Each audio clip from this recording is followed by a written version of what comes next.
Sadhguru. Namaskaram. Good morning to you, Sean. Morning. Welcome to the show. Thank you very much. I've been really looking forward to this one. We actually tried to get you 2 or 3 years ago. Oh, really? So it took a minute, but I just want to say I'm honored to have you here. I'm very thankful that you're here.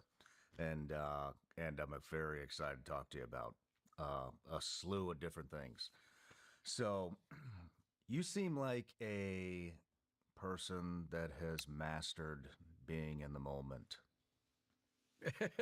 What does it mean? Let me address this properly. See, what is being in the moment? I know in America this has gone on like this. Everybody's talking about being in the moment. For one moment, Sean, be somewhere else and show me. I mean, be present. Be present with what's going on. Be around. somewhere else and show me, no? Is it possible? It is. Huh? Not in my mind. In my mind, it's possible to be somewhere else. See, if you sit here and think of New York, you're thinking of New York, you're not there, right? Correct. If you think of yesterday or tomorrow, you're only thinking about it. So essentially, when people say, be in the moment, they're telling you, do not think about the past, do not think about the future. If you do not think about the past and future, you will be a dodo. Yes or no? Yes. It took millions of years to develop this brain to this level of capacity from a single-celled animal to here. And now they're telling you, don't think about the past, don't think about the future, because they don't know how to handle the damn thing. These kind of philosophies will destroy humanity. Interesting. You are anyway in the moment. Why should I tell you be in the moment? I'm telling you think of 1,000 things. What is the problem? The more you wish to do in this world, the more you have to think, isn't it? Correct. So don't think about anything except what is here. Is a silly way to live. I have at least 12 to 14 tracks in my mind all the time running. Otherwise, how do you do everything? Well, how do you balance that? Arey, why are you off balance, I'm asking? You ask a child, a toddler, look, this is walking, because he's yet to know how to balance on two legs. Do I ask you, how are you, Sean, you came walking down the stairs, how are you balancing? You'll think I'm stupid or no? I see So your I'm point. saying, when it comes to the use of the mind, unfortunately our education systems have left humanity largely crippled. They never taught you how to use this, they taught you how to use every other gadget in the world. Except this is the most sophisticated technology, human mechanism, isn't it? It is. And human mechanism is not just body. It's a combination of body, mind, energy, emotion, everything together. Only when you handle all these things well, in some way you can do something significant and you also be well. Otherwise, if you do something significant, you are broken. Otherwise, you do nothing, you dope and sit in the corner. Is that the way human beings should live? No. So, I am not an expert in being in the moment. The whole creation is in this moment. What is my business to be elsewhere? So you're telling me that your mind wanders just as much as everybody else's? Much more, Much more. lot more. Many times more. And that doesn't bother you at all? Why should it? Well, Your heart is beating, does it bother you? Should I stop it? Tell me. no. Your liver, shall I stop it? No. It's not bothering you. So much they're doing, right, all of them? Your heart, liver, kidney, spleen, doing many things right now. Is it bothering you? Shall we stop it? Only your brain you want to stop. What's your problem with that? Well, sometimes my thoughts do bother me. No, no. They keep me up. You do not want to stop the activity of your heart or liver or kidney or spleen. But only your brain activity you want to stop. Why, I am asking you. I don't like it when I'm talking to somebody and I can't remember the conversation because my mind is in a completely different world. thinking about something different. So if your heart is working, your liver doesn't work, is it? It's a complex system, all of them work at once, isn't it? So similarly, your mind is also made like this, it can do 1,000 things at once. But unfortunately, we've made them so linear. With our kind of thinking, our kind of education system, our idea of how to look at science, all these things have made us so linear. Now, if two things come, confused. You've been in combat. If you can't handle 10 things at a time, you're dead, man. Yes or no? Well, don't you think that, or do you think that being in the moment with another human being will develop a deeper relationship? Family, friends? No, I'm asking you, can you be in any other moment in other than this moment, I'm asking? No. Then why such a teaching? I don't know. Lot of trash is being dispensed in the world. How do you deepen your relationships? Me, I'm doing wonderfully well with everybody around me. I see that. Not one, two, millions of them.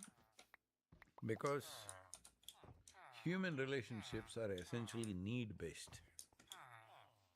You need somebody physically, you need somebody else mentally, you need somebody else emotionally, you need somebody else financially, like this. See, human relationships are largely built on their needs. Physical needs, psychological needs, emotional needs, social needs, maybe financial needs and other kinds of needs. As long as it's need-based, if you are coming to me for a certain need, if I don't fulfill that need, you will break this relationship. But if you hold a relationship beyond the needs, then sometimes your needs may be fulfilled, sometimes they're not. But if you address another human being as a human being, not as somebody who fulfills this or that for you, then there's a genuine relationship. Very few people even have the privilege of having such relationships. Very few human beings experience the beauty of such a relationship where there's nothing to fulfill. It's wonderful, it's a privilege just to be with another human being. If you don't bring that into you, this is also there. Two people come together. Now this person has a need. Initially you go there because you have a need. After some time you think they have a need for you, then it becomes ugly. If you see someone else is fulfilling your needs, there will be gratitude, there will be a deep sense of, connect. But I sit here and think, I'm fulfilling your need, then this turns ugly, isn't it? Initially it starts one way, after some time they'll make it another way. Are you saying those relationships aren't important? See, for a human being, relationships are important on two levels. For a whole lot of human beings, what kind of relationships they hold in their life at various levels determine the very quality of their life. This is a fact for most human beings. Very few people are above that. And above all, there are two ways to this. One is need-based relationships, okay, I give you this, you give me that, so transactional. Transactions have to be managed always carefully. If you do a wrong transaction, that means if both of us are transacting and you feel that I'm giving you an unfair deal, doesn't matter how many years you know me, suddenly you will become, you'll bristle up. Great friends turn against each other, lovers turn against each other because the deal has gone bad. Essentially the transaction has gone bad, isn't it? So there are transactional relationships. But there can be relationships which are not looking forward to any transaction. Simply being together. So, even if the being together is a need, then it becomes a transaction. If I want to be with you, please spend this much time with me. If you cannot, then I will become unhappy about it. To come to a place where I'm asking you, as a life, you're a life, right, Sean? I'm asking this question in a very different way. I'm not asking, are you living? I'm asking you, are you a piece of life? Yes. As a life, you think this is a complete life? Do I think I have a complete life? No, I'm not talking about you having a complete life. Is this a complete life? Yes. It is. But there's only one part of you. See, the physical body, all the mechanisms inside, very complex, but they all feel like they're complete. There's only one part of you which struggles, which is your psychological space, which feels incomplete. There are many aspects to this. A large aspect of it is trained, cultured by societies in which you live. So, you join the army, there they're trying to reverse the culture. You're thrown somewhere alone, you learn to be there alone, by yourself, without anybody's anything. Maybe as a survival process, not as a way of being. But a yogi is withdrawing just by himself, just to see if he's a complete life or he's a half a life. Most people are feeling like half a life, because if there's not one more person, this person, that person around them, they'll feel lost. To act in the world, to be effective in the world, you need to hold good relationships. If people around you don't love you and they want to do the best for you, they will want to do the best for you only if they have some sense of love for you. We're one of the topmost global companies in the world. Top 25 executives are with me for 3 days in a resort. I have 9 volunteers. You know, our organization is a volunteer organization. There are over 7,000, whatever number of, maybe 7,300 or 400 full-time volunteers, over 19 million part-time volunteers. Wow. All of them doing variety of work globally. So these 9 guys are working for me. As you must have seen, 2 volunteers came here and they've been communicating with your teams. Volunteers means they're not paid employees. They're doing it because they want to do it. So these 9 people are going about doing whatever they're doing. These top 25 executives of this major company in the world, a company that everyone knows on the planet. I don't want to name them. So, they observe this and the second they ask, you know, they're always looking for attrition. They ask, Sadhguru, where do you get these people? I said, you don't get such people, you have to make them. How do you make them? I said, you have to make them fall in love with you. How do we do that? Then I say, first you have to fall in love with them. Then they say, oh, they don't pay us for that. Some people just don't get it, that Squarespace isn't just for websites. You can get a domain from… So when your entire This guy life looks is insane. transactional, you live one way. Crazy trip. When you operate out of inclusiveness of life, you made everything a part of yourself. Now it's different. See, right now, the air that you breathe as you sit here is coming from elsewhere, isn't it? The plants are exhaling, the trees are exhaling, we are inhaling. The water that you drink is coming from elsewhere, the food that you eat is coming from elsewhere. This is a transaction. If you treat it only as a transaction, you live a very superficial life, which unfortunately is beginning to happen to modern societies. But actually, this is life-making material, isn't it? The air that we breathe, the water that we drink, the food that we eat. Our very bodies, we slowly gathered with these things, isn't it? So if you recognize that these are all the things making our life, this is not things to transact with. then we will treat them very differently, beyond transactions. When you conduct relationships beyond transactional value of what it is, there may be transactions. But if you treat it beyond transactional value, then the relationships are better rooted and they function much better. And more profound experience of life above all.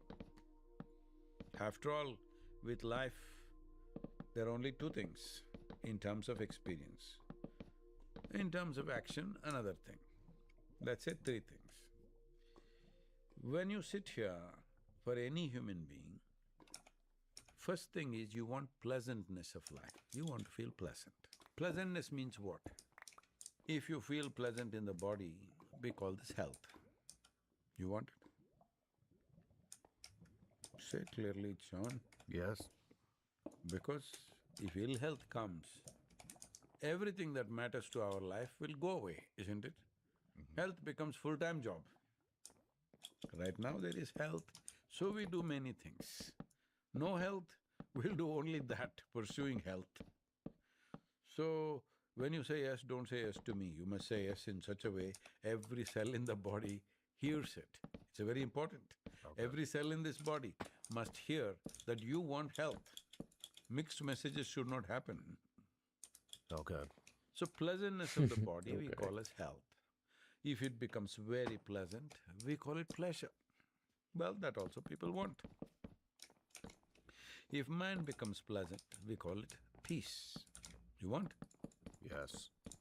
If it becomes very pleasant, we call it joy. Yes. If your emotions become pleasant, we call this love. Yes. If it becomes very What's he pleasant, we doing? call it compassion. If our surroundings become… if our very life energies become pleasant, we call this blissfulness. If it becomes very pleasant, we call it ecstasy. If our surroundings become pleasant, we call this success. Only to create pleasantness in our surroundings, we need the cooperation Sure. of many people and forces around us. To create pleasantness of the body, mind, emotion and energy is 100% our business, isn't it? Yes, it is. That business not taken care of right now with most of the people on the planet.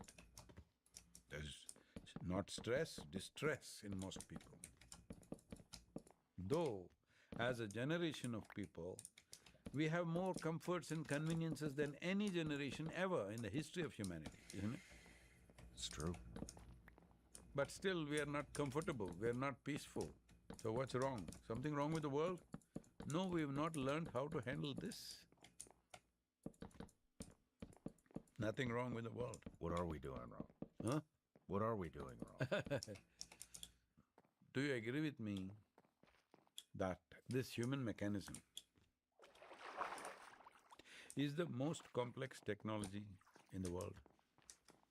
I would agree with you. We talk a lot on this show about performance, recovery, and trying to stay ahead of all the stuff in the modern world. And the reality is, we're constantly surrounded by things our biology was never really designed for. EMFs, artificial light, processed foods, microplastics, stress, you name it. The list goes on. That's one of the reasons I started using armoracolossum.com/SRS or enter SRS to get 30% off your first subscription order. That's ARMRA.com/SRS.